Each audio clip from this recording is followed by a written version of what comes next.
है। तो अमेरिका का हवाई क्षेत्र इलाका जहां पर देखिए लंबा जाम लगा, क्योंकि वहां भी 5.8 तीव्रता का भूकंप महसूस किया गया, जो जहां था वही रुक गया, जिसके बाद गाड़ियों की लंबी लंबी कतारें यहाँ पर देखने को मिल रही है। हालांकि हवाई में लोगों को कहा गया है कि ऊंची जगहों पर जो लोग जा रखे हैं वो ना जाए, क्योंकि ज्यादा नुकसान हो सकता है। सड़कों पर लंबा जाम, उसकी तस्वीर आपके सामने है।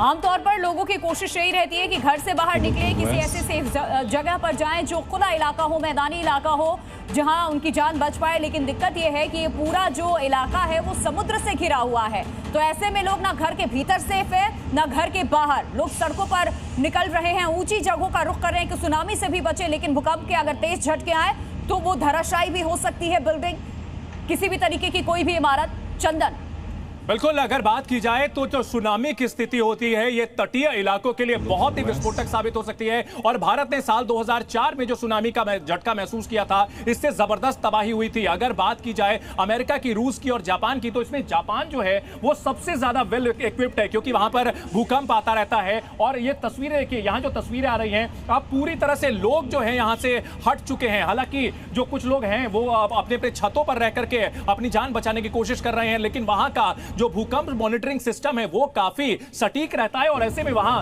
अब पहले जैसे मैंने बताया कि फुकुशिमा प्लांट को बंद कर दिया गया, लोगों को हटाने की कवायद की जा रही है। और इन सब के बीच समंदर की ऊंची लहरों से निपटने के लिए वहां जो सिस्टम है वो बेहतर तरीके से काम कर रहा है। क्योंकि प्रशांत महासागर के आसपास के जितने भी देश है वहां पर अलर्ट जारी किया गया है, तो क्या ऐसे में भारत के लिए भी कोई अलर्ट फिलहाल? देखिए, भारत को लेकर के अभी बहुत ज्यादा यहां पर कुछ भी जानकारी नहीं मिल पाई है कि भारत को कितना खतरा है। लेकिन जिन इलाकों में अभी भूकंप के झटके आ रहे हैं या फिर सुनामी का खतरा है, वहां से भारत की दूरी काफी अच्छी खासी है। और ऐसे में मुख्य तौर पर खतरा अभी इन 3 देशों में ही है, सबसे ज्यादा रूस में, उसके बाद जापान में और अमेरिका में। भारत को लेकर के फिलहाल अभी बहुत खतरा नहीं है। लेकिन भारत की अगर बात की जाए तो यह भी भूकंप से यहां हम प्रभावित रहे हैं। 2004 में जो तबाही हुई थी सुनामी से, वो घाव अभी भी लोगों को याद है। उसके बाद से जो तैयारियां हैं वो बेहतर हुई हैं, लेकिन भारत को लेकर अभी कोई खतरा इमीडिएट नहीं जाहिर किया गया है।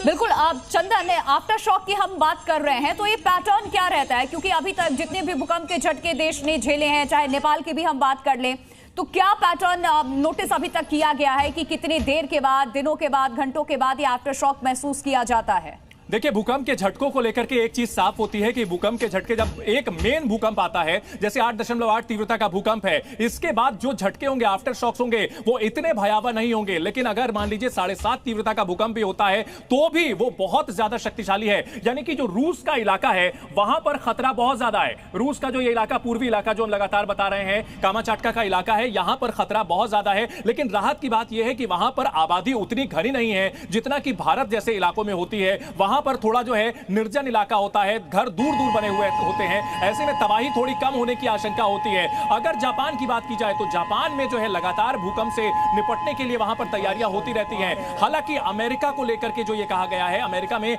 हवाई द्वीप सबसे ज्यादा खतरे में है, वहां पर भी भूकंप के झटके महसूस किए जा रहे हैं। मेन लैंड जो अमेरिका का है, जो कैलिफोर्निया का तट पड़ता है, वहां से लोगों को दूर रहने के लिए कहा गया है। 90 के दशक में सबसे ज्यादा तबाही भूकंप और सुनामी से देखने को मिली थी, जिसमें हजारों लोगों की जान गई थी। और अब जब हवाई द्वीप एक बार फिर से अलर्ट मोड पर है, वहां पर हम देख रहे हैं कि लोग अपनी गाड़ियां छोड़कर जो तमाम ऊंची जगह हैं वहां पर जाने की कोशिश कर रहे हैं।